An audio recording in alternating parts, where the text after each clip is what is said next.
Pemirsa, oknum nakal petinggi perusahaan di bidang farmasi di Jakarta Barat tega menimbun obat yang dicari penderita COVID hingga mengalami kelangkaan. Ulah jelas pelaku terbongkar usai Polres Metro Jakarta Barat melakukan penggerebekan. Ulasan lengkap kasus tersebut tersaji dalam Gerebek on Location. Tingginya permintaan akan obat terapi COVID-19. Favipiravir Kita nggak punya. juga nggak ada. Ini memang masih langka. Ada upaya mereka untuk merubah faktur pembelian obat ini. Benar ditemukan ada sejumlah obat yang ditimbun. BPOM ingin mengundang Zoom meeting untuk mendapatkan informasi stok obat. PT ASA tidak melaporkan kepada BPOM. Barang bukti yang kita sita sekitar 14.600 kapsul. Kalau dikonversikan itu bisa menolong sekitar 3.000 pasien yang terkena COVID.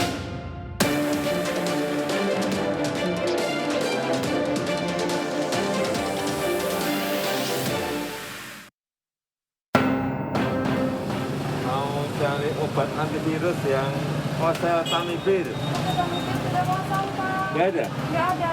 Kalau yang ini, yang favipiravir Kita nggak punya. juga nggak ada.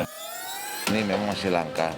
Seperti Bapak Presiden kita mencari di apotek pun langka, apalagi di pasar pramuka ini. Karena saya ada catatan Pak Presiden, kita kan sudah ada yang online. Saya baru saja cek ya Pak ya. Misalnya untuk Favipiravir di apotek Kimia Farma Tajur Baru ada 4.900. Jadi memang kita perlu peran serta dari pemerintah untuk membuktikan bahwa barang itu memang masih ada atau barang itu memang sudah didistribusikan. Nah, kami menunggu itu kita kehilangan obat-obatan yang katanya bisa mengurangi gejala COVID itu sendiri. Gitu.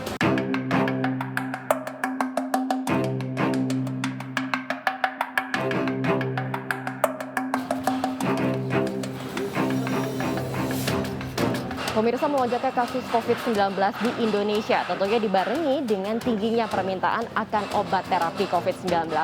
Dan tepat di belakang saya, ini merupakan gudang penimbunan obat atau tepatnya di Kaving C8. Dari pantauan kami sebenarnya kalau kita lihat ini meskipun pintunya tertutup tapi tidak digembok. Artinya masih ada orang-orang yang bekerja di dalam. Karena informasi dari pihak kepolisian untuk gudang obat ini sudah beroperasi kembali tetapi dengan pengawasan ketat dari pihak kepolisian.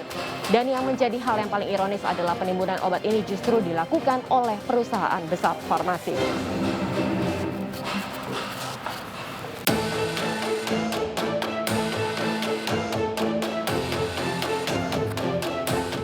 Satintelkam Polres Metro Jakarta Barat mendapatkan informasi adanya dugaan penimbunan obat. Informasi tersebut diteruskan ke pihak Satreskrim. Oleh anggota Satreskrim didatangi gudang tersebut dan benar ditemukan ada sejumlah obat yang ditimbun. Ini ada berapa dus? 730 box. 730 seperti ini. Siap. Boxnya misalnya satu boxnya ini. Siap. Isi 20 tablet. Satu ini 20 tablet. Siap. Pada saat kita melakukan penggeledahan, didapatkanlah bukti permulaan bahwa terdapat dugaan penimbunan obat di gudang PT ASA tersebut.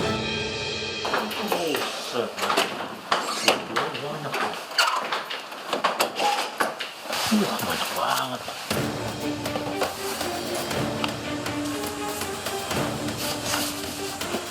Di atas office. Oke.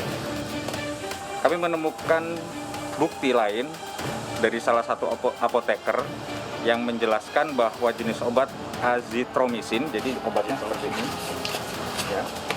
Ada upaya mereka untuk merubah faktur pembelian obat ini. Mereka mencoba pada saat kami amankan untuk menurunkan sesuai dengan harga eceran tertinggi yaitu 1.700. Kami akan tindak lanjuti sebagai bentuk pengawasan kami sehingga pendistribusian obat apalagi sudah masuk dalam barang penting khususnya dalam penanganan pandemi ini bisa tersalurkan dengan baik kepada masyarakat. Seperti itu.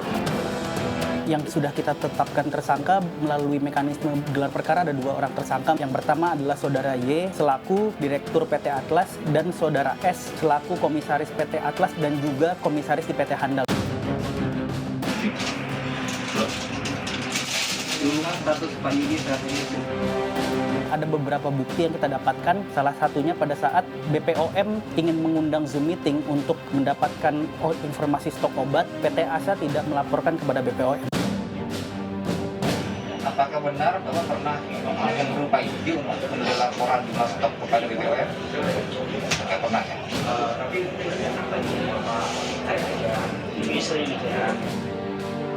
Berdasarkan bukti-bukti tersebut, kita lakukan mekanisme gelar perkara. Akhirnya seluruh peserta gelar perkara sepakat untuk menaikkan 2 orang saksi ini menjadi tersangka.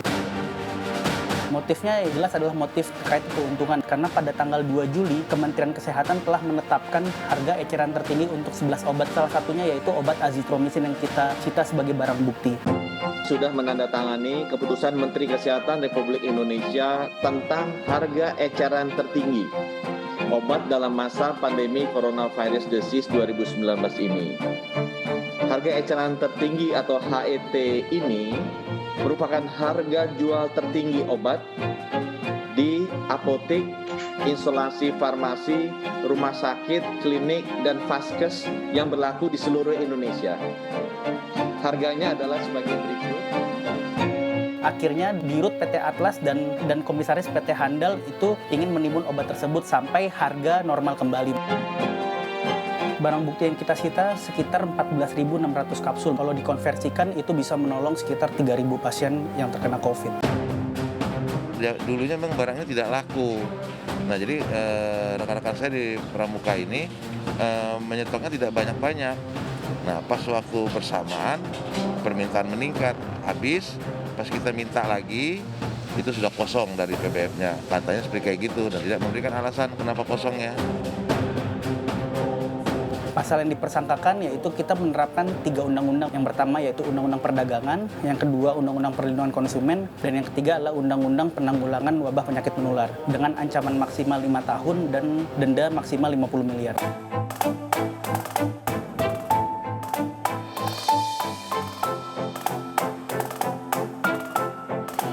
Di tengah kondisi sulit ketika bangsa dilanda pandemi, sudah sepatutnya kita sebagai sesama makhluk sosial ini bahu-membahu, gotong royong demi pemulihan bangsa.